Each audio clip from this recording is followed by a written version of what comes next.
What is happening, YouTube and weight loss warriors? It's your boy C-Dub, and I'm back with another video. And today I want to talk about breaking your fast and kind of what does break your fast, maybe what doesn't break your fast, some misconceptions to set you at ease when you're fasting and to kind of let you know what the real story is. But before I hop into all of that good stuff, I just wanted to thank you guys for clicking on this video. If you've never done that before and I'm a new face to you, I lost 125 pounds eating just one meal a day, or OMAD, and I started this channel to help people out with some tips, some tricks, some knowledge, and a little bit of ideas that I've had along the way in my journey to help you out on your journey. So if that's something you're interested in, subscribe to this channel because I'm going to help you out like this breaking fast video here today with all kinds of stuff that I've learned along the way. And intermittent fasting is such a powerful tool, and it's something that anyone can really do if they just practice it a little bit and get better at it. In time, they're going to be good intermittent fasters, just like the rest of us. But talking about breaking a fast, there's so many misconceptions out there. I've met intermittent fasters before that told me that they were doing a warrior diet, let's just say, right? And then they tell me that they're having keto coffee in the morning, and that doesn't break their fast. Well, in fact, keto coffee does break your fast. So where does that idea come from, right? And then we've got things like brushing our teeth, and we've got things like vaping, and we've got all these little things that adding sweeteners to your coffee in the morning, and all these just different small nuances that hang in there, and you hear one thing from one person and another thing from another person. So I really wanted to break it down so that you can have an informed decision of what these people are trying to say, but never really get to the point. So at the end of the day, let's just start with coffee. And let's take a deep dive into coffee real quick. So if you are adding fat-based stuff to your coffee, it does in fact break your fast. But what does that mean? It means that your body has to create a metabolic reaction to it because it has to break it down and it has to digest the food. That does not, however, mean that it has an insulin response or a large insulin response. So see, a lot of times what people tell you is, oh, well, the keto coffee doesn't break your fast because you're not inducing an insulin response.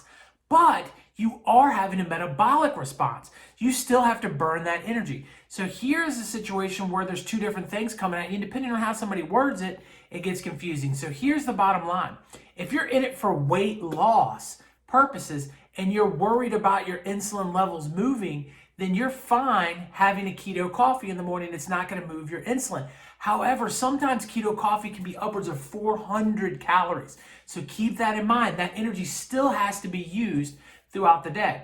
So when you really break that down and you look at it, it is breaking your fast, but it's not creating the insulin movement. So ultimately, you can still lose weight, but it is going to affect you with calories and with healing, and it does break your fast. Regardless of what anyone has to say, your body has to digest what you've just done, and whenever your body has to do that, it's going to take a break from doing the healing and the other things that intermittent fasting gives you.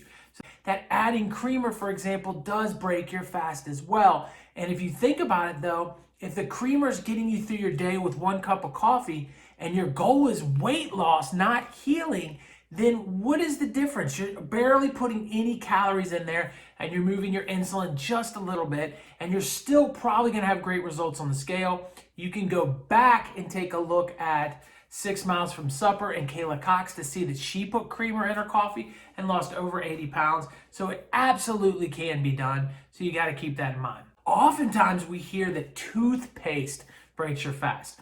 Well, or that it doesn't, and there's some misinformation there too. There's so many different brands of toothpaste. It is possible that you have a toothpaste that does break your fast. Chances are very, very low, and you can always go with a charcoal-based or baking soda-based toothpaste. Those generally guaranteed not to break your fast. There are some stuff in some that will when it's digested. See, that's another thing a lot of people misunderstand. If you're not swallowing the toothpaste, which none of us are really doing, chances are it's not going to break your fast and you don't have to worry about it. And if it does break your fast, it's barely going to move your insulin levels. It's barely going to make your digestive system kick into gear, and you're going to get over it extremely quick. It could potentially affect the healing situation, but most likely absolutely not. So 99.99999% of the time, when we're talking about toothpaste, it's not going to break your fast, and it's not something you need to worry about. Now, does vaping break your fast? Now, see, this is an interesting topic because somebody actually asked me this about a year ago, and I didn't have an answer. I had to do a bunch of research. And so, generally speaking, there are multiple ways to vape, and there are multiple things that you can vape. Some of it is flavored vaping, and if you look at the flavored vaping closely, sometimes it does carry calories, 10, 15 calories in a situation, and that is going to break your fast. So vaping can break a fast. Now, there's plenty of things that you can vape that don't have calories in them. With a little bit of research and effort, you can figure that out. And again, one more thought on that is 15 calories on a vape isn't that many calories. It's like eating a Tic Tac. You shouldn't have them if you're trying to fast and heal, but it's really not going to be the thing that breaks you in weight loss. And if the vape gets you through the day, again, I would say get rid of the vaping altogether, but this is more information than anything else. So if that's something you want to do, you can go ahead and do it. So now adding artificial sweeteners like something to your tea or something to, water, something of that nature. A lot of thought process out here too. And a lot of people ask this question, well, can I add artificial sweeteners to this? And can I add artificial sweeteners to that?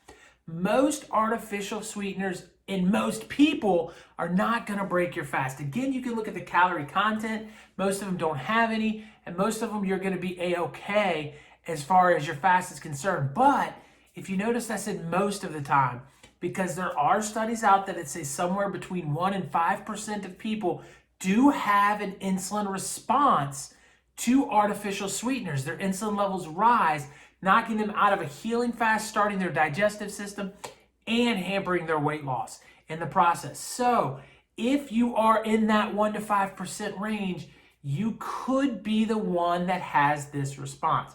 So how would you know? What are some things you could do to better prepare yourself to understand whether you are or aren't?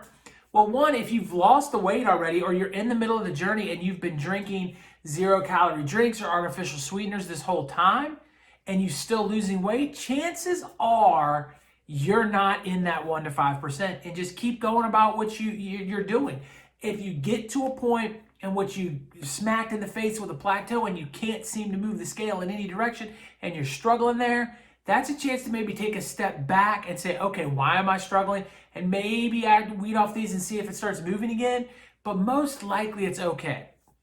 Now, another thing that you can do is understand that if you haven't lost any weight and you have been doing intermittent fasting and you are drinking diet sodas the whole time or something of that nature, and the scale's not moving, you probably are in that 1 to 5%. So it's a trial and error thing, but you can also buy a blood sugar tester, and you can test your blood sugar 2 hours before you drink the soda, test it when you drink the soda, test it every 30 minutes after that for the next 3 hours, and see if your blood sugar rises. Don't have it with any food, don't have it with anything.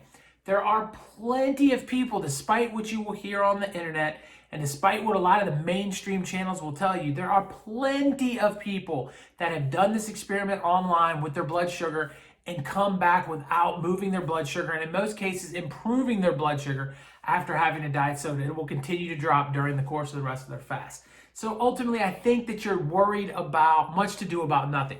So that's kind of the point in a lot of this video, is a lot of these things aren't really going to make or break your weight loss. And if weight loss is your goal, get through the day, make it happen. I think that we get caught up so much in worrying about exactly what, metabolically helps us or hurts us, and we worry about the things to eat, and we put a lot of unnecessary stresses out there.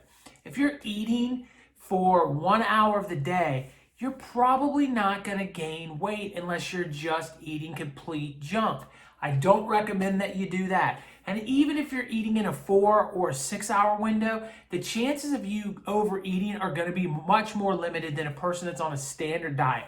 That does not mean, and I want to make sure the viewers on my channel understand this, that doesn't mean if you're obese, taking everything that you would eat through the course of your regular obese day and cramming it into one meal or 4 hours and shoveling it all in and expecting to see results. That's not going to happen very often. You might get some results, but you're not going to lose the weight that you want to lose. You have to reevaluate the way that you're eating your meal, and you have to sit down knowing going into it that this is what I would probably eat in one of my meals as an obese person. And if you eat that in just that one sitting, you're going to notice that your weight's going to come down. You're going to feel better. You're going to start the healing process. And chances are it doesn't really matter if you use a creamer or what you're brushing your teeth with, or if you vape or if you don't vape, or use artificial sweeteners or don't, or any little teeny thing in between. You're probably still going to move the scale. And as the weight starts to come down, constantly reevaluate your situation, make adjustments, and you are going to get where you want to go, or at least somewhere where you can ride around in the neighborhood of where you want to be, which is what we all want to do, get healthier. So I wouldn't sweat it too much unless you're just going crazy with it. And I hope that that was helpful. If you want an in-depth conversation about coffee and understand a little bit more about it, I got an old video right here that I did. Over here is another one that YouTube thinks you're going to like, but whether you click on either one of those, my face, it's right there. Click on that bad boy and subscribe to this channel. Become a weight loss warrior. I want to get 5,000 soon, guys. Click on that subscribe button, please. Talk to you on the next one. Peace.